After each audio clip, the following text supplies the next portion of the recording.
Good afternoon, everyone. Welcome to electronics classes. Today I am going to discuss about Ohm's law. Ohm's law. Before going to that, just recall with the topics which I have discussed in earlier classes. In my last class, we have discussed about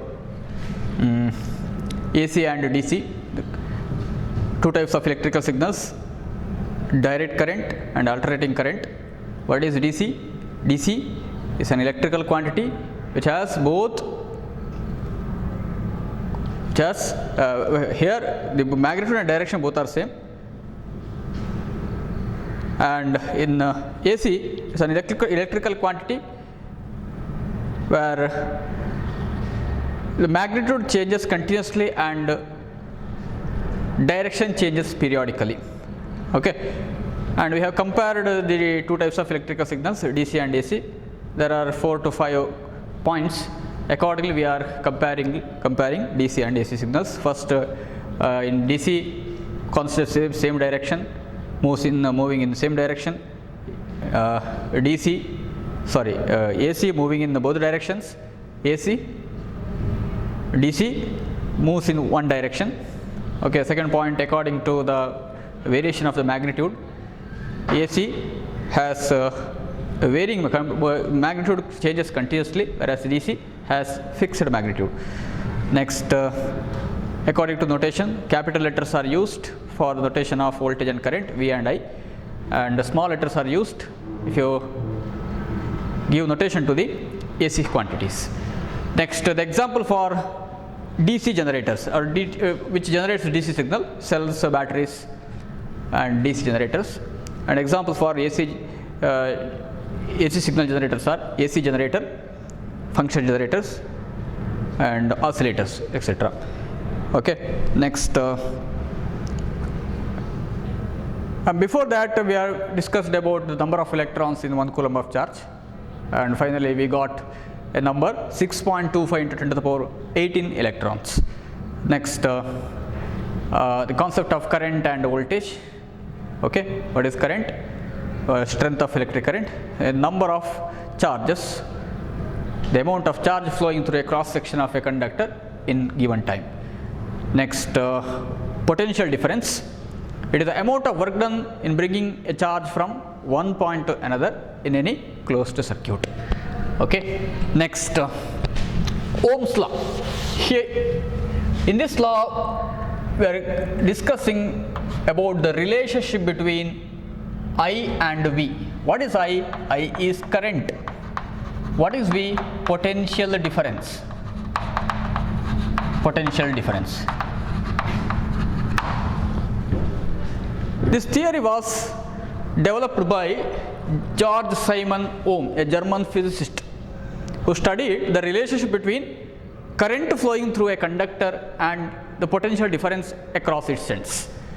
Okay, George Simon Ohm, a physicist na hesaru, German physicist George Simon Ohm. ಇದು ಫಿಸಿಸಿಸ್ಟ್ನ ಹೆಸರು. So ಹಾಗಾಗಿ ಅವ develop ಮಾಡಿದ theory ಇದು, ಅವ create ಮಾಡಿದ theory. ಹಾಗಾಗಿ Ohm's law ಅಂತ ಹೆಸರು ಬಂದದ್ದು ಅದಕ್ಕೆ. ಓಕೆ, ಏನು ಈ ಥಿಯರಿ, ಈ ಲಾ ಏನಿದು? ಕರೆಂಟ್ ಮತ್ತು ವೋಲ್ಟೇಜ್ಗೆ ಇರುವಂಥ ಸಂಬಂಧ ಏನು? ಓಕೆ, ಕರೆಂಟ್ ಯಾವಾಗ ಇರ್ತದೆ, ಯಾವಾಗ ಬರ್ತದೆ, ಯಾವುದೇ ಒಂದು ಕಂಡಕ್ಟರಲ್ಲಿ ಕರೆಂಟ್ ಇರಬೇಕು ಅಂತಾರೆ, ಏನೆಲ್ಲ ಬೇಕು ಅಂತ ಹೇಳೋದಕ್ಕೆ ನಾವು ಒಂದು ಸಣ್ಣ ಸರ್ಕ್ಯೂಟ್ ಡ್ರಾ ಮಾಡುವ. First, a resistor is connected across a battery of EMF V volts. Okay, now resistors R. A resistor has a resistance R. Okay, ಈಗ ನಾವು ಕನ್ವೆನ್ಷನಲ್ ಕರೆಂಟ್ ಏನಿದರಲ್ಲಿ ಡೈರೆಕ್ಷನ್ ಹೇಗೆ, ಫ್ರಮ್ ಪಾಸಿಟಿವ್ ಟು ನೆಗೆಟಿವ್. ಇದು positive terminal, ಇದು negative terminal. ಇಲ್ಲಿ current flowing ಏನು? I. Current in this circuit or current through the resistor exists only if there exist some potential difference. Current ಯಾವಾಗ flow ಆಗ್ತದೆ ಅಂತ ಕೇಳಿದರೆ ಅಲ್ಲಿ ಪೊಟೆನ್ಷಿಯಲ್ ಡಿಫರೆನ್ಸ್ ಇದ್ದರೆ ಇದರ ಅಕ್ರಾಸ್ ಪೊಟೆನ್ಷಿಯಲ್ ಡಿಫರೆನ್ಸ್ ಇರಬೇಕು, ಅಂದರೆ ಬ್ಯಾಟ್ರಿ ಕನೆಕ್ಟ್ ಮಾಡಿರಬೇಕು. Because battery is a source of EMF, electromotive force, ಅಥವಾ source of potential difference. Battery continuous ಆಗಿ ಪೊಟೆನ್ಷಿಯಲ್ ಡಿಫರೆನ್ಸನ್ನು ಕ್ರಿಯೇಟ್ ಮಾಡ್ತದೆ, ಹಾಗಾಗಿ ಅಲ್ಲಿ V volts.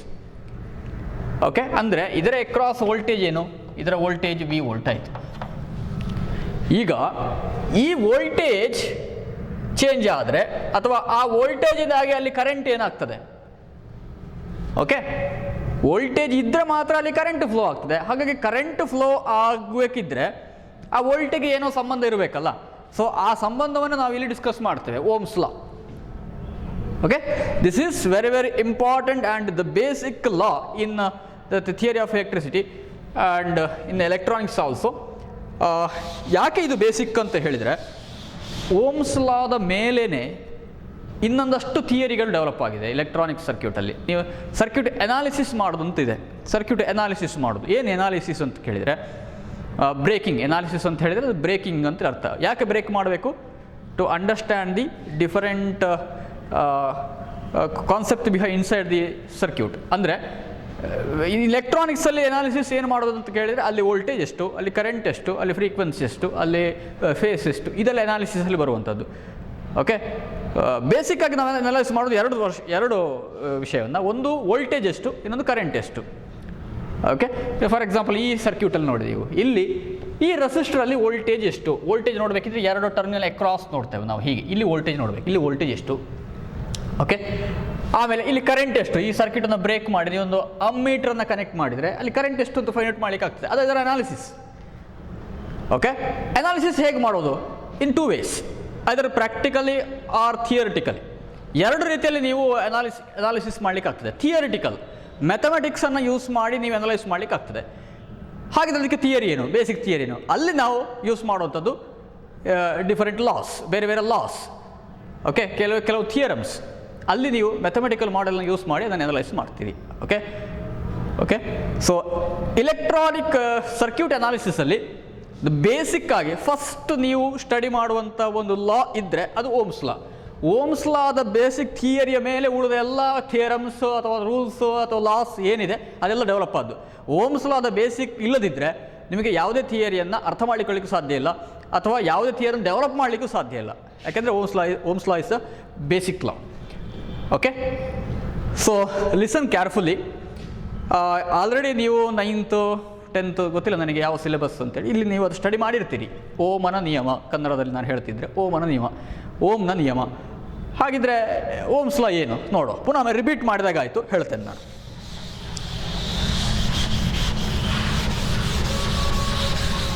Current flowing through a conductor, current flowing through a conductor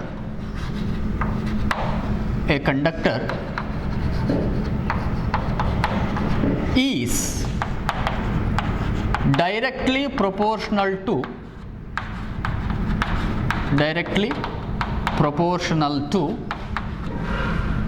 the potential difference across its ends, potential difference across its ends, provided the temperature and other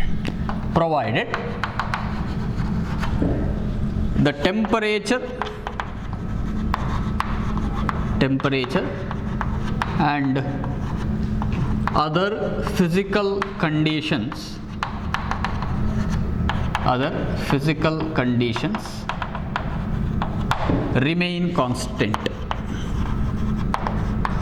remain constant. Okay, ಒಂದು ಸಣ್ಣ statement ಅಷ್ಟೇ important. ಹೇಗೆ start ಮಾಡುವ ಇನ್ನೊಮ್ಮೆ. Current flowing through a conductor is directly proportional to the potential difference across its ends, provided the temperature and other physical conditions remain constant. Okay, ಯಾವುದೇ theorems ಇರಲಿ, rules ಇದೆ, ಒಮ್ಮೆ ನೀವು ಬೈ ಹಾರ್ಟ್ ಮಾಡಲೇಬೇಕು. By heart ಮಾಡದೆ ನಿಮಗೆ ಅದನ್ನು ಅರ್ಥ ಮಾಡಿಕೊಳ್ಳಿಕ್ಕೂ ಸಾಧ್ಯ ಇಲ್ಲ. ಸುಮ್ಮನೆ ಓದಿಕೊಂಡು ಹೋದಾಗ ಆಗೋದಿಲ್ಲ. ಸ್ವಲ್ಪ ಯೋಚನೆ ಮಾಡಿ ನಾನು ಅದನ್ನು ಹೇಗೆ ಯೋಚನೆ ಮಾಡಬೇಕು ಅಂತ ಹೇಳಿದ್ರೆ ನಾನು ಪುನಃ ಅದನ್ನು ಬ್ರೇಕ್ ಮಾಡಿ ಓದ್ತೇನೆ. Current flowing through a conductor. So what is the meaning of current flowing through a conductor? ಈಗ ನಾವು ರೆಸಿಸ್ಟ್, ನಾನು ಸರ್ಕ್ಯೂಟ್ ಡ್ರಾ ಮಾಡಿದ್ದೇನೆ ಏನಿದೆ, ಇಲ್ಲಿ ನೀವು ಬ್ಯಾಟ್ರಿಯನ್ನು ಆನ್ ಮಾಡಿದ ಕೂಡಲೇ ಅಲ್ಲೊಂದೆಷ್ಟು ಅಮೌಂಟ್ ಕರೆಂಟ್ ಫ್ಲೋ ಆಗ್ತದೆ. ಓಕೆ, ಆ ಕರೆಂಟ್ ಫ್ಲೋ ಆಗಬೇಕಿದ್ರಲ್ಲಿ ಏನು ಬೇಕು? ಪೊಟೆನ್ಷಿಯಲ್ ಡಿಫರೆನ್ಸ್ ಬೇಕು. ಹಾಗಿದ್ರೆ ರಿಲೇಷನ್ ಏನು ಅಂತ ಹೇಳ್ತಾ ಇದ್ದಾರೆ ಇಲ್ಲಿ, ಎಷ್ಟು ಕರೆಂಟ್ ಫ್ಲೋ ಆಗ್ತದೆ ಅಂತ ಕೇಳಿದ್ರೆ, current flowing through a conductor, the amount of current flowing through a conductor or strength of electric current in this network is directly proportional. Okay, ಅದು ಹೇಗೆ ರಿಲೇಟೆಡ್ ಅಂತ ಕೇಳಿದರೆ ವೋಲ್ಟೇಜ್ ಪೊಟೆನ್ಷಿಯಲ್ ಡಿಫರೆನ್ಸ್ಗೆ directly proportional. It is directly proportional to the potential difference. Current flowing through a conductor is directly proportional to the potential difference across its ends. Its ಅಂತ ಹೇಳೋದು ಯಾವುದಕ್ಕೆ ಹೇಳ್ತಾ ಇರೋದಿಲ್ಲಿ? It's ಅಂತ ಹೇಳಿದರೆ ಥ್ರೂ ಎ ಕಂಡಕ್ಟರ್ ಅಂತ ಹೇಳಿದಿರಲ್ಲ, ಅಂದರೆ conductor ಹೇಳೋದನ್ನು ನಾವು ಇಟ್ಸ್ ಅಂತ ಮೆನ್ಷನ್ ಮಾಡಿದ್ದು. ಅಂದರೆ ಇಲ್ಲಿ ಕಂಡಕ್ಟರ್ ಹೇಳೋದು ನಾವು ಇಲ್ಲಿ ರೆಸಿಸ್ಟರನ್ನು ಅದರ ಎಕ್ರಾಸ್ ಅಂತ ಹೇಳಿದ್ರೆ ಎರಡು ಬದಿಯಲ್ಲಿ ಅಂತ ಅರ್ಥ. ಓಕೆ, ಈಗ ನಾನು ಕೈ ಹೀಗೆ ಹಿಡ್ಕೊಂಡಿದ್ದೇನೆ, ಎಕ್ರಾಸ್ ಅಂತ ಹೇಳಿದರೆ ಒಂದು ಇಲ್ಲಿ, ಇನ್ನೊಂದು ಈ ಕಡೆ, ಈ ಎರಡು ಪಾಯಿಂಟಲ್ಲಿ ಪೊಟೆನ್ಷಿಯಲ್ ಡಿಫರೆನ್ಸ್ ಇರೋದು ಇಲ್ಲಿ. Okay, across its ends provided. ಅಲ್ಲೂ ಒಂದು ಕ್ಲಾಸ್ ಹೇಳಿದ್ದಾರೆ, ಎಲ್ಲ ಟೈಮಲ್ಲೂ ಆಗುವುದಿಲ್ಲ.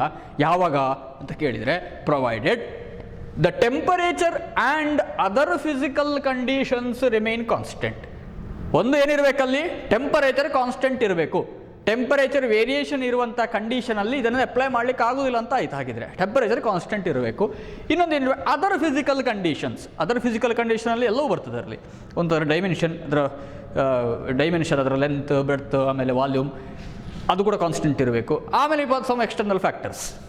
ಓಕೆ, ಅಲ್ಲಿ ಪ್ರೆಷರ್ ಇರ್ಬೋದು, ಈ ಥರದ್ದು. ಈ ಫಿಸಿಕಲ್ ಕಂಡೀಷನ್ ಎಲ್ಲವೂ ಇದೆಲ್ಲ ಫಿಸಿಕಲ್ ಕಂಡೀಷನ್ಸ್. ಓಕೆ, ಅದರ ಏನು ಬಾಡಿಗೆ ಇರುವಂಥ ನೇಚರ್ಗಳು, ಅದು ಎಫೆಕ್ಟ್ ಆಗುವಂಥ ನೇಚರ್ಸ್ ಅದೆಲ್ಲ. Other physical conditions remain constant ಇರಬೇಕು, ಅಂದರೆ ಫಿಕ್ಸ್ ಆಗಿರಬೇಕು, ಸ್ಥಿರವಾಗಿರಬೇಕು ಅಂತ ಅರ್ಥ. Okay, so repeat, current flowing through a conductor is directly proportional to the potential difference across its ends provided the temperature and other physical conditions remain constant. Okay, ಈ ಸೆಂಟೆನ್ಸಲ್ಲಿ ಇನ್ನೊಂದು ಸಂಶಯ ಬರೋದು ಯಾವುದು ಅಂತ ಕೇಳಿದರೆ, ಡೈರೆಕ್ಟ್ಲಿ ಪ್ರೊಪೋರ್ಷನಲ್ ಅಂದರೆ ಏನು? ನೇರ ಅನುಪಾತ ಅಂತ ಹೇಳ್ತೇವೆ ನಾವು, ನೇರ ಅನುಪಾತ. ಓಕೆ, ಡೈರೆಕ್ಟ್ಲಿ ಪ್ರೊಪೋರ್ಷನಲ್ ಅಂತ ಹೇಳಿದರೆ ಸಿಂಪಲ್ ಆಗಿ ನಾನು ಹೇಳಬೇಕಿದ್ರೆ, ಡೈರೆಕ್ಟ್ಲಿ ಪ್ರೊಪೋರ್ಷನಲ್ ಅಂದರೆ ಪೊಟೆನ್ಷಿಯಲ್ ಡಿಫರೆನ್ಸ್ ಜಾಸ್ತಿ ಆದರೆ, ಅಂದರೆ ವೋಲ್ಟೇಜ್ ಜಾಸ್ತಿ ಆದರೆ ಕರೆಂಟ್ ಕೂಡ ಜಾಸ್ತಿ ಆಗಬೇಕು. ಡೈರೆಕ್ಟ್ಲಿ ಪ್ರೊಪೋರ್ಷನಲ್ ಹೇಗಿರ್ತದೆ ಅಂತ ಕೇಳಿದರೆ, ಪ್ರೊಪೋರ್ಷನ್ ಆಗಬೇಕು ಹೇಗೆ ಅಂತ ಕೇಳಿದರೆ, ವೋಲ್ಟೇಜ್ ಜಾಸ್ತಿ, ಕರೆಂಟ್ ಕೂಡ ಜಾಸ್ತಿ ಆಗೋದು. ವೋಲ್ಟೇಜ್ ಕಡಿಮೆ ಮಾಡಿ ಕರೆಂಟ್ ಕೂಡ ಕಡಿಮೆ ಆಗಬೇಕು, ಅದು ಡೈರೆಕ್ಟ್ಲಿ ಪ್ರೊಪೋರ್ಷನಲ್. ಓಕೆ, ಇನ್ನೊಂದು ಪ್ರೊಪೋರ್ಷನಾಲಿಟಿ ಇದೆ, ಇನ್ವರ್ಸ್ಲಿ ಪ್ರೊಪೋರ್ಷನಲ್. ಡೈರೆಕ್ಟ್ಲಿ ಪ್ರೊಪೋರ್ಷನಲ್, ಇನ್ನೊಂದು ಇನ್ವರ್ಸ್ಲಿ ಪ್ರೊಪೋರ್ಷನಲ್ ಅಂತೇಳಿ. Inversely proportional. ಡೈರೆಕ್ಟ್ಲಿ ಪ್ರೊಪೋರ್ಷನಲ್ ಅಂತ ಕೇಳಿದರೆ ಕರೆಂಟು ಇನ್ಕ್ರೀಸ್ ಆದರೆ ವೋಲ್ಟೇಜ್ ಕೂಡ ಇನ್ಕ್ರೀಸ್ ಆಗಬೇಕು. ಓಕೆ, ಇನ್ವರ್ಸ್ಲಿ ಪ್ರೊಪೋರ್ಷನ್ ಅಂತ ಹೇಳಿದರೆ ಕೆಲವು ಕಂಡೀಷನಲ್ಲಿ ವೋಲ್ಟೇಜ್ ಇನ್ಕ್ರೀಸ್ ಆದರೆ ಕರೆಂಟ್ ಡಿಕ್ರೀಸ್ ಆಗೋದು. ಓಕೆ, ಕರೆಂಟ್ ಇನ್ಕ್ರೀಸ್ ಆದರೆ ವೋಲ್ಟೇಜ್ ಡಿಕ್ರೀಸ್ ಆಗ ಇನ್ವರ್ಸ್ಲಿ ಪ್ರೊಪೋರ್ಷನ್ ಅಂತೇಳಿ. ಯಾವುದೊಂದು ಫ್ಯಾಕ್ಟರ್ ಇನ್ನೊಂದಕ್ಕೆ ಡಿಪೆಂಡ್ ಆಗಿದ್ದರೆ ಹೇಗೆ ಡಿಪೆಂಡ್? ಎರಡು ವಿಷಯ, ಇದಿದೆ ಅಲ್ಲಿ ಒಂದಕ್ಕೊಂದು ಕಂಪೇರ್ ಮಾಡಿ ಹೇಳುವಂಥದ್ದು. ಈ ಪ್ರೊಪೋರ್ಷನಾಲಿಟಿ ಅಂತ ಹೇಳಿ ನಾವು ಯಾವ ಹೇಳ್ತೇವೆ ಅಂತ ಹೇಳಿದ್ರೆ, if you compare the two quantities, ಎರಡು ಕ್ವಾಂಟಿಟೀಸನ್ನು ನೀವು ಕಂಪೇರ್ ಮಾಡಬೇಕಿದ್ರೆ ಅದು ಹೇಗೆ ರಿಲೇಟೆಡು? ಒಂದು ಡೈರೆಕ್ಟ್ಲಿ ಪ್ರೊಪೋರ್ಷನಲ್, ಇನ್ನೊಂದು ಇನ್ವರ್ಸ್ಲಿ ಪ್ರೊಪೋರ್ಷನಲ್. ಇಲ್ಲಿ ನಾವು ಹೇಳ್ತಾ ಇರೋದು ಡೈರೆಕ್ಟ್ಲಿ ಪ್ರೊಪೋರ್ಷನಲ್, ಇನ್ವರ್ಸ್ಲಿ ಪ್ರೊಪೋರ್ಷನಲ್ ಅಲ್ಲ. ಅಂದರೆ ಇಲ್ಲಿ ವೋಲ್ಟೇಜ್ ಇನ್ಕ್ರೀಸ್ ಮಾಡಿದರೆ ಕರೆಂಟ್ ಕೂಡ ಇನ್ಕ್ರೀಸ್ ಆಗ್ತದೆ, ಅಥವಾ ವೋಲ್ಟೇಜ್ ಡಿಕ್ರೀಸ್ ಆದರೆ ಕರೆಂಟ್ ಕೂಡ ಡಿಕ್ರೀಸ್ ಆಗ್ತದೆ. ಡಿಕ್ರೀಸ್ ಅಂದರೆ ಏನು? ಇನ್ಕ್ರೀಸ್ ಅಂದರೆ ಹೆಚ್ಚಾಗುವಂಥದ್ದು, ಡಿಕ್ರೀಸ್ ಅಂತ ಹೇಳಿದ್ರೆ ಕಡಿಮೆ ಆಗುವಂಥದ್ದು. ವೋಲ್ಟೇಜನ್ನು ಹೆಚ್ಚು ಮಾಡಿದರೆ ಕರೆಂಟ್ ಕೂಡ ಹೆಚ್ಚಾಗ್ತದೆ, ಜಾಸ್ತಿ ಆಗ್ತದೆ. ವೋಲ್ಟೇಜನ್ನು ಕಡಿಮೆ ಮಾಡಿದರೆ ಕರೆಂಟ್ ಕೂಡ ಕಡಿಮೆ ಆಗ್ತದೆ. So that is the meaning of directly proportional. Okay, so once again I repeat, current flowing through a conductor is directly proportional to the potential difference across its ends, provided the temperature and other physical conditions remain constant. Okay, now the notation, if I express the Ohm's law, according to the statement, if I is the current, if I is the current flowing, current through the conductor,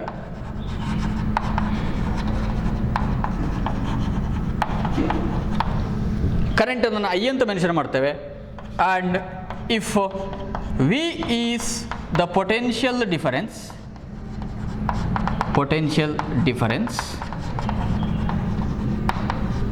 across the conductor,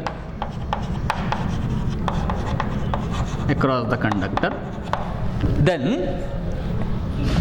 by Ohm's law,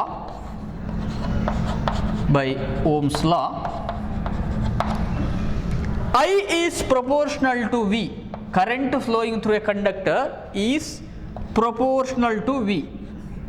ಈ ಪ್ರೊಪೋರ್ಷನಾಲಿಟಿಯನ್ನು ನಾವು symbolically ಬರೆಯೋದು ಹೀಗೆ, proportional ಅಂತ ಹೇಳೋದನ್ನು alpha ಅಂತ ಬರೀತೇವೆ. Alpha ಆ symbol ಇದು. I is proportional to V ಅಂತ ಹೇಳೋ ಮೀನಿಂಗ್ ಹೀಗೆ. ಕರೆಂಟ್ ವೋಲ್ಟೇಜ್ಗೆ ಡೈರೆಕ್ಟ್ಲಿ ಪ್ರೊಪೋರ್ಷನಲ್, ನೇರ ಅನುಪಾತದಲ್ಲಿ ಇರ್ತದೆ. ಓಕೆ, ಅದನ್ನು ಹೀಗೂ ಬರಿಬೋದು, V is proportional to I, ಹೀಗೂ ಬರಿಬೋದು. ಎರಡು ಒಂದೇ. ವೋಲ್ಟೇಜ್ ಜಾಸ್ತಿ ಆದರೆ ಕರೆಂಟ್ ಕೂಡ ಜಾಸ್ತಿ ಆಗ್ತದೆ. ಕರೆಂಟ್ ಜಾಸ್ತಿ ಆಗಬೇಕಿದ್ರೆ ವೋಲ್ಟೇಜ್ ಜಾಸ್ತಿ ಆಗಿರಬೇಕು, ಅಥವಾ ವೋಲ್ಟೇಜ್ ಕರೆಂಟ್ ಜಾಸ್ತಿ ಬಂದರೆ ವೋಲ್ಟೇಜ್ ಕೂಡ ಜಾಸ್ತಿ ಇರ್ತದೆ. ಅದು ಇನ್ನೊಂದು ರೀತಿಯಲ್ಲಿ ನೋಡ್ತಿದ್ವಿ ನಾವು ಸರ್ಕ್ಯೂಟನ್ನು. So V is proportional to I. ಈಗ ಯಾವುದನ್ನು ಪ್ರೊಪೋರ್ಷನಾಲಿಟಿಯಲ್ಲಿ ಯಾವುದೊಂದು ಎಕ್ಸ್ಪ್ರೆಷನ್ ಇದ್ದರೆ ಅದನ್ನು ಈಕ್ವೇಟ್ ಮಾಡಬೇಕಿದ್ರೆ V is proportional I. So ನೀವು ವಿ ಈಕ್ವಲ್ ಟು ಐ ಅಂತ ಬರೀಬೇಕಿದ್ರೆ ಡೈರೆಕ್ಟ್ಲಿ ಈಕ್ವಲ್ ಆಗೋದಿಲ್ಲ, ಅಲ್ಲಿ ಯಾವುದೋ ಒಂದು ಕಾನ್ಸ್ಟೆಂಟ್, ಒಂದು ಸ್ಥಿರವಾದ ವ್ಯಾಲ್ಯೂನ ಮಲ್ಟಿಪ್ಲೈ ಮಾಡಬೇಕಾಗ್ತದೆ.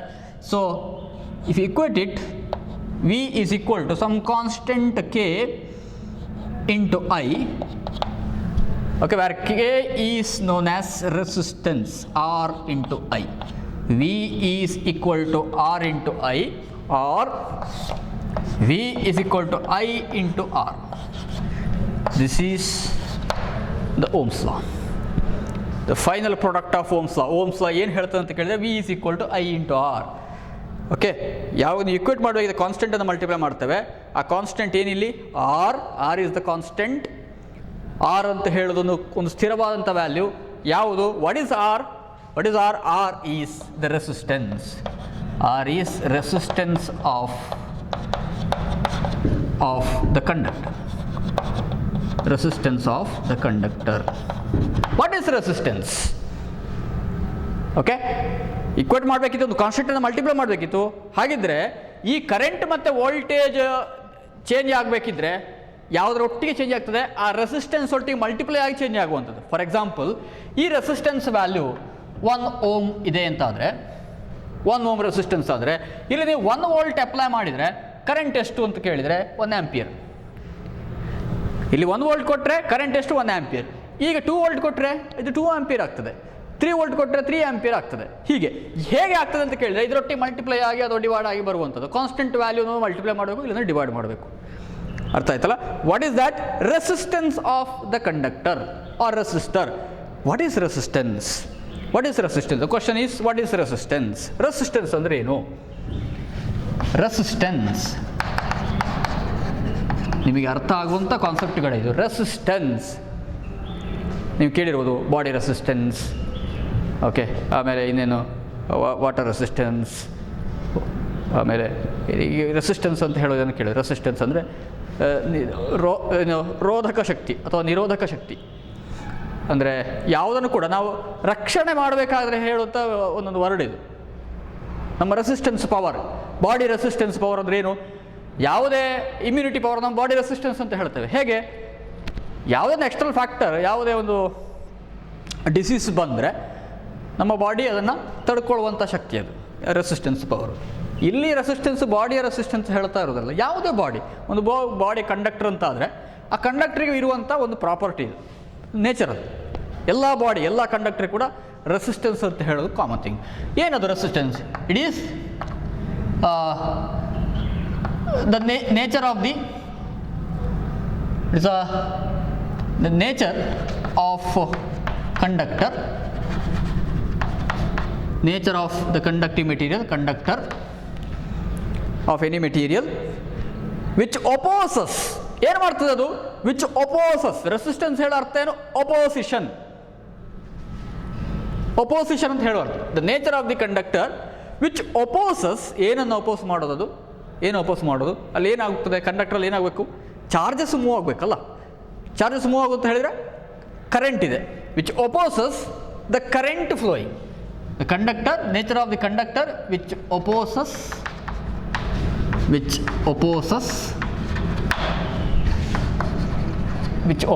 the flow of current, which opposes the flow of current is known as resistance. The definition of resistance, it is nature, the physical property of any body. ಇಲ್ಲಿ conductor ಅಂತಲ್ಲ, ಯಾವುದಕ್ಕೂ ಕೂಡ ನಾವು ಅದನ್ನು ಹೇಳಲಿಕ್ಕಾಗ್ತದೆ. ಸೆಮಿ ಕಂಡಕ್ಟರಿಗೂ ಇದೆ, ಅದು ಕಂಡಕ್ಟರಿಗೂ ಇದೆ, ಇನ್ಸುಲೇಟರ್ಗೆ ಆದರೂ ಇದೆ, ಎಲ್ಲದಕ್ಕೂ ಇದೆ ಅದು. ಸೊ ನಾನು ನೇಚರ್ ಆಫ್ ದಿ ಕಂಡಕ್ಟರ್ ಅಂತ ಸೇರಿಸಿಕೊಂಡಿದ್ದೇನೆ ಇಲ್ಲಿ, ಅಷ್ಟೇ ಮಾತ್ರ ಹೇಳ್ತಾನೆ. Nature of the conductor which opposes the flow of electric current, flow of current is known as resistance.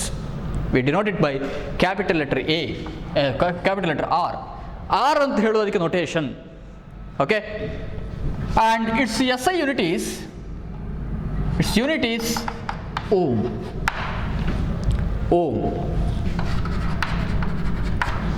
Small letter ohm ಅಲ್ಲಿ, ಓಮಲ್ಲಿ ನಾವು ಅದನ್ನು ರೆಪ್ರೆಸೆಂಟ್ ಮಾಡ್ತೇವೆ. ಅದಕ್ಕೆ ಗ್ರೀಕ್ ಲೆಟರ್ ಒಮೆಗಾವನ್ನು ಅದಕ್ಕೆ ನಾವು ಯೂನಿಟನ್ನು ಬರಿಬೇಕಾದ್ರೆ ಯೂಸ್ ಮಾಡ್ತೇವೆ. 1 ohm, 2 ohm, 3 ohm. Example 1 ohm, 2 ohm, 3 ohm, etcetera. Okay, resistance ಅರ್ಥ ಆಯ್ತಾ? ನಾವು we have the Ohm's law formula V equal to I into R. ಈ ಇಕ್ವೇಷನ್ ನಾವು ಇನ್ನೆರಡು ರೀತಿಯಲ್ಲಿ ಬರಲಿಕ್ಕಾಗ್ತದೆ. ಈಗ ನೀವು ವೋಲ್ಟೇಜ್ ಸಿಕ್ಕಿದರೆ ಕರೆಂಟ್ ಮತ್ತು ರೆಸಿಸ್ಟೆನ್ಸ್ ಮಲ್ಟಿಪ್ಲೈ ಮಾಡಿ, ವೋಲ್ಟೇಜ್ ಬೇಕಿದ್ರೆ ಕರೆಂಟ್ ಮತ್ತು ರೆಸಿಸ್ಟೆನ್ಸ್ ಮಲ್ಟಿಪ್ಲೈ ಮಾಡಿ ನಿಮಗೆ ವೋಲ್ಟೇಜ್ ಬರ್ತದೆ. ಆಮೇಲೆ ಕರೆಂಟ್ ಬೇಕಿದ್ರೆ I is equal to, ಈ ಐಯನ್ನು ನಾವು ಬರೆಯೋದು ಹೇಗೆ, ಐಯನ್ನು ಇಲ್ಲಿ ಇಟ್ಕೊಳ್ಳಿ, ಈ ಆರನ್ನು ಡಿವೈಡ್ ಮಾಡಿ ಇಲ್ಲಿ, V divide by R. Next ಆರನ್ನು ಕ್ಯಾಲ್ಕುಲೇಟ್ ಮಾಡೋದು ಹೇಗೆ, R is equal to ವಿಯನ್ನು ಐಯಿಂದ ಡಿವೈಡ್ ಮಾಡಿ, V divide by I. Okay, so this is 3 forms of ohm's law. 3 ಫಾರ್ಮಲ್ಲಿ ಬರೆಯೋದು, ಫಸ್ಟ್, ಸೆಕೆಂಡ್, ಥರ್ಡ್. ಈ 3 ಫಾರ್ಮನ್ನು ನಾವು ಬರಿತಾ ಇದ್ದೇವೆ ಇಲ್ಲಿ. V is equal to I into R, I equal to V by R, R is equal to V by I. Okay, ಇಲ್ಲಿ ನಾವು unit ಏನು ಬರಿಬೋದು ಈಗ, V equal to I into R. V is equal to, V ಅನ್ನು express ಮಾಡ್ತಾ ಇದ್ದೇವೆ. So ಇದು ವೋಲ್ಟಲ್ಲಿ ಇದರ ಯೂನಿಟ್ ಆಗ್ತದೆ, ವೋಲ್ಟ್. ಇಲ್ಲಿ ಐ ಅಂತ ಹೇಳಿದ್ರೆ ಏನು, ಕರೆಂಟ್. ಅದೆಷ್ಟು, V ಡಿವೈಡ್ ಬೈ R. ಇದರ ಯೂನಿಟ್ ಏನು, ಆಂಪಿಯರ್. ಓಕೆ, R ಅಂದರೆ ಏನು, ಇಲ್ಲಿ ರೆಸಿಸ್ಟೆನ್ಸ್. ಅದನ್ನು ಹೇಗೆ ಕ್ಯಾಲ್ಕುಲೇಟ್ ಮಾಡೋದು, R is equal to V by I. ಇದರ ಯೂನಿಟ್ ಏನು ಹಾಗಿದ್ರೆ ನಾವು ಇಲ್ಲೇ ಬರೋದು ಈಗ, ಇದು ಓಮ್. ಓಕೆ, ಸೊ 3 ಯೂನಿಟನ್ನು ಬರೆದಾಗ ಆಯಿತು, voltage, ampere and resistance, ohm. Okay, so this is Ohm's law. Repeat ಮಾಡಲ ಇನ್ನೊಮ್ಮೆ. Current flowing through a conductor is directly proportional to the potential difference across its ends, provided the temperature and other physical conditions remain constant. Okay, if I is the current flowing through the conductor and V is the potential difference across its ends, then according to Ohm's law, I is proportional to V, V is proportional to I, and V is equal to R into I, where R is constant of proportionality called the resistance of the material, conductor. What is resistance? The nature of the conductor which opposes the flow of electric current. Okay, and this resistance is ohm. Its unit is ohm, and you denote it by capital letter R.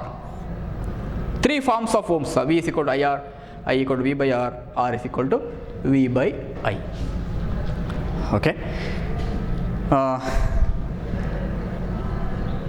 Now to compare the three types of materials: conductor, insulator and semiconductor. Three types of material, types of materials. Okay, what is the nature of conductor? Conductor which allows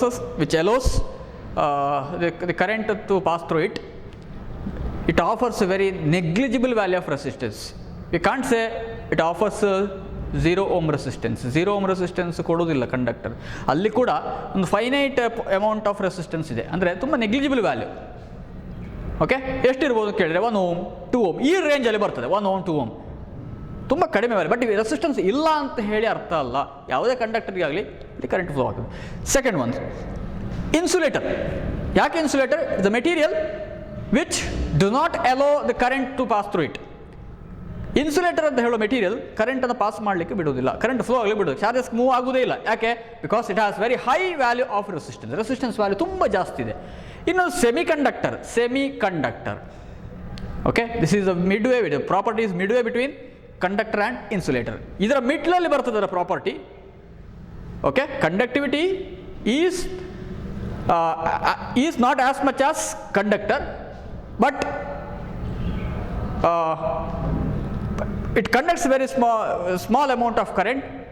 Okay, so conductivity lies between those of conductors and insulators. Insulators ನಷ್ಟು ಅದು resistance offer ಮಾಡೋದಿಲ್ಲ, ಹಾಗಂತಲ್ಲಿ ಕಂಡಕ್ಟರ್ನಷ್ಟು current flow ಆಗುವುದಿಲ್ಲ. ಹಾಗಾಗಿ ಅದು semiconductor. Resistance is midway between conductors and insulators. Okay, next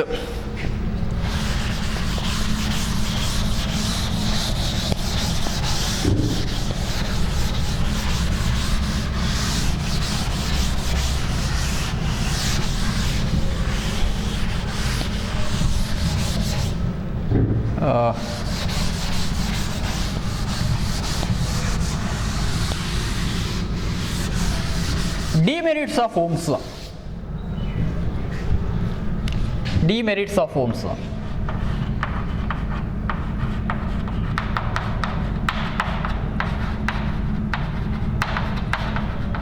Ohm's ಲಾದ ಕೆಲವು weak ಪಾಯಿಂಟ್ಗಳೇನು ಅಥವಾ ಅದರಲ್ಲಿರುವಂಥ demerits ಅಂದರೆ ಕೆಲವು ನಮಗೆ ಸಹಿ ಆಗೋಂಥ ಕೆಲವು ವಿಷಯಗಳು. ಒಂದು, first one is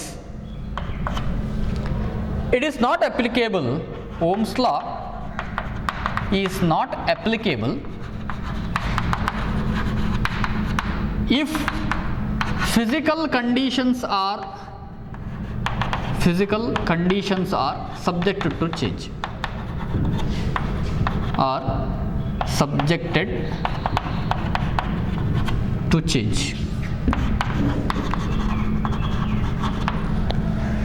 first point ಏನಂತ ಹೇಳಿದರೆ, ಅಲ್ಲಿ ಒಂದು ಪಾಯಿಂಟ್ ಹೇಳಿದ್ದೇವೆ, if the temperature and other physical conditions remain constant, constant ಆಗಿರಬೇಕು ಅಂತ ಹೇಳಿ ನಾನು ರೂಲ್ ಅದಿರುವಂಥದ್ದು. ಸೊ ಅದೇ ಒಂದು ಡಿಸ್ಅಡ್ವಾಂಟೇಜ್ ಅದು. Ohm's law is not applicable. ನೀವು ಅಲ್ಲಿ ಅಪ್ಲೈ ಮಾಡಲಿಕ್ಕೆ ಆಗೋದಿಲ್ಲ. ಎಂಥ ಕಂಡೀಷನ್ ಅದು? Physical conditions are subjected to change. ಅಲ್ಲಿ ಅದರ ವಾಲ್ಯೂಮ್ ಚೇಂಜ್ ಆಗಬಾರ್ದು, ಅದರ ಲೆಂತ್, ಅದರ ವಿಡ್ತ್, ಈ ಥರ ಕೆಲವು ಫ್ಯಾಕ್ಟರ್ಸಲ್ಲಿ ಬರುವಂಥದ್ದು. ಅದು ಚೇಂಜ್ ಆದರೆ ಅಂಥ ಕೇಸಲ್ಲಿ ನೀವು ಓಮ್ಸ್ ಲಾ ಅಪ್ಲೈ ಮಾಡಲಿಕ್ಕೆ ಆಗೋದಿಲ್ಲ. Second one, it is not applicable. It is ಅಂತ ಹೇಳಿದರೆ Ohm's law not applicable at extreme low and high temperature. Temperature condition. Temperature ಏನು? ಉಷ್ಣ ಅದರ ಹೀಟ್. ಹೇಗೆ? It's not applicable at extreme low and high. Extreme low and extreme high, ತುಂಬ ಕಡಿಮೆ ಟೆಂಪರೇಚರಲ್ಲಿ and highest ತುಂಬ ಜಾಸ್ತಿ ಟೆಂಪರೇಚರ್ ಕಂಡೀಷನಲ್ಲಿ ಕೂಡ ನೀವು ಓಮ್ಸ್ ಲಾ ಅಪ್ಲಿಕೇಬಲ್ ಅಲ್ಲ, ಅಪ್ಲೈ ಆಗೋದೇ ಇಲ್ಲ. ಅಲ್ಲಿ ನೀವು V is proportion to I ಅಂತ ಹೇಳಿದ್ರೆ ಅಲ್ಲಿ ವರ್ಕ್ ಆಗೋದಿಲ್ಲ ಅದು. ಫಾರ್ ಎಕ್ಸಾಂಪಲ್, ಈ 1 ohm ರೆಸಿಸ್ಟೆನ್ಸ್ ನಾನು ಎಕ್ಸಾಂಪಲ್ ಕೊಟ್ಟ ಹಾಗೆ 1 volt ಅಪ್ಲೈ ಮಾಡಿದ್ರೆ ಅಲ್ಲಿ 1 ಆಂಪಿಯರ್ ಬರಬೇಕು. ಬಟ್ ಇಂಥ ಕಂಡೀಷನಲ್ಲಿ 1 volt ಕೊಟ್ಟರೆ ಅಲ್ಲಿ 1 ಆಂಪಿಯರ್ ಬರದೇ ಇರ್ತದೆ. ಅದು ಹೆಚ್ಚಿಗಿರ್ಬೋದು, ಕಡಿಮೆ ಇರ್ಬೋದು. Third point, it is not applicable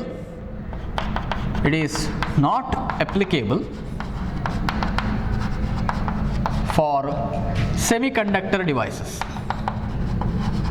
semiconductor devices. Semiconductor ಕೂಡ ಕರೆಂಟ್ ಇದೆ, ಅಲ್ಲಿ ಕೂಡ ನೀವು ವೋಲ್ಟೇಜ್ ಅಪ್ಲೈ ಮಾಡಿದ್ರೆ ಕರೆಂಟನ್ನು ಫ್ಲೋ ಮಾಡ್ಬೋದು, ಕರೆಂಟ್ ಫ್ಲೋ ಮಾಡ್ಬೋದು. ಬಟ್ ಅದಕ್ಕೆ ನಾವು ಅಪ್ಲೈ ಮಾಡಲಿಕ್ಕೆ ಆಗೋದಿಲ್ಲ ಅಂತ ಹೇಳ್ತಾ ಇದ್ದಾರೆ, because those devices R known as non linear devices. Okay, ಅಷ್ಟೆಲ್ಲ ನೀವು ಅರ್ಥ ಮಾಡಿಕೊಳ್ಳೋದು ಬೇಡ. ಸಿಂಪಲ್ ಆಗಿ ಕರೆಂಟ್ ಮತ್ತು voltage directly proportional semiconductor devices ಅಲ್ಲ. ಅಂದರೆ ಫಾರ್ ಎಕ್ಸಾಂಪಲ್ ಡಯೋಡ್ ಅಂತ ಹೇಳೋದು ಒಂದು semiconductor device, P N junction. ಅಲ್ಲಿ ನೀವು ವೋಲ್ಟೇಜ್ ಅಪ್ಲೈ ಮಾಡಿದ ಕೂಡಲೇ ಅದಕ್ಕೆ ಒಂದು ಪ್ರೊಪೋರ್ಷನಲ್ ಕರೆಂಟ್ ಬರುವುದಿಲ್ಲ, ಅದಕ್ಕೆ ಸ್ವಲ್ಪ ಕಂಡೀಷನ್ಸ್ ಇದೆ. ಒಂದು ಪರ್ಟಿಕ್ಯುಲರ್ ವೋಲ್ಟೇಜ್ವರೆಗೆ ಕರೆಂಟ್ ಫ್ಲೋ ಆಗೋದಿಲ್ಲ, ಒಂದು ಪರ್ಟಿಕ್ಯುಲರ್ ವೋಲ್ಟೇಜ್ ಕ್ರಾಸ್ ಆದರೆ ಅಲ್ಲಿ ಕರೆಂಟ್ ಫ್ಲೋ ಆಗ್ತದೆ. ಅಂಥ ಕಂಡೀಷನ್ ಸೆಮಿಕಂಡಕ್ಟರಲ್ಲಿ ಮಾತ್ರ ಅಬ್ಸರ್ವ್ ಮಾಡಲಿಕ್ಕೆ ಆಗ್ತದೆ ನಮಗೆ. ಆ ಕಂಡೀಷನ್ ನೀವು ಓಮ್ಸ್ ಲಾ ಹಿಡ್ಕೊಂಡೋಗಿ ಅಪ್ಲೈ ಮಾಡಿದ್ದೇವೆ, ವೋಲ್ಟೇಜ್ ಕೊಟ್ಟ ಕೂಡ ಕರೆಂಟ್ ಬರಲಿಲ್ಲ ಅಂತ ಹೇಳಲಿಕ್ಕೆ ಆಗೋದಿಲ್ಲ. ಯಾಕಂತ ಹೇಳಿದ್ರೆ ಎಲ್ಲ ಸೆಮಿಕಂಡಕ್ಟರಿಗೆ ಕೂಡ ಓಮ್ಸ್ ಲಾ ಅಪ್ಲೈ ಮಾಡಲಿಕ್ಕೆ ಸಾಧ್ಯ ಇಲ್ಲ. ಓಕೆ, ಹಾಗಾಗಿ ಅದಕ್ಕೆ ಹೆಸರಿರುವಂಥದ್ದು non linear devices. Non linear. Last one, it is not applicable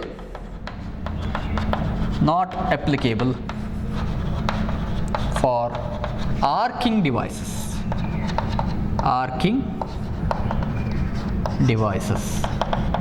not applicable for arcing devices. Arcing ಅಂತ ಹೇಳಿದ್ರೆ ಏನಪ್ಪ? ಆರ್ಕಿಂಗ್ ಅಥವಾ ನೀವು ಈ ಸ್ಪಾರ್ಕಿಂಗ್ ಫಿನೋಮಿನ ಆಗುವಂಥದ್ದು ನೋಡಿರ್ಬೋದು. ವೆಲ್ಡಿಂಗ್ ಮಿಷನಲ್ಲಿ ಸ್ಪಾರ್ಕ್ ಆಗ್ತದೆ, ಇನ್ನು ಕೆಲವು ಕಂಡಕ್ಟರ್ಸ್ ಇನ್ contact high potential difference condition spark ಆಗ್ತದೆ. ಈ ಟೈಮಲ್ಲೆಲ್ಲ ಓಮ್ಸ್ ಲಾ ಅಪ್ಲೈ ಮಾಡಲಿಕ್ಕೆ ಆಗೋದಿಲ್ಲ.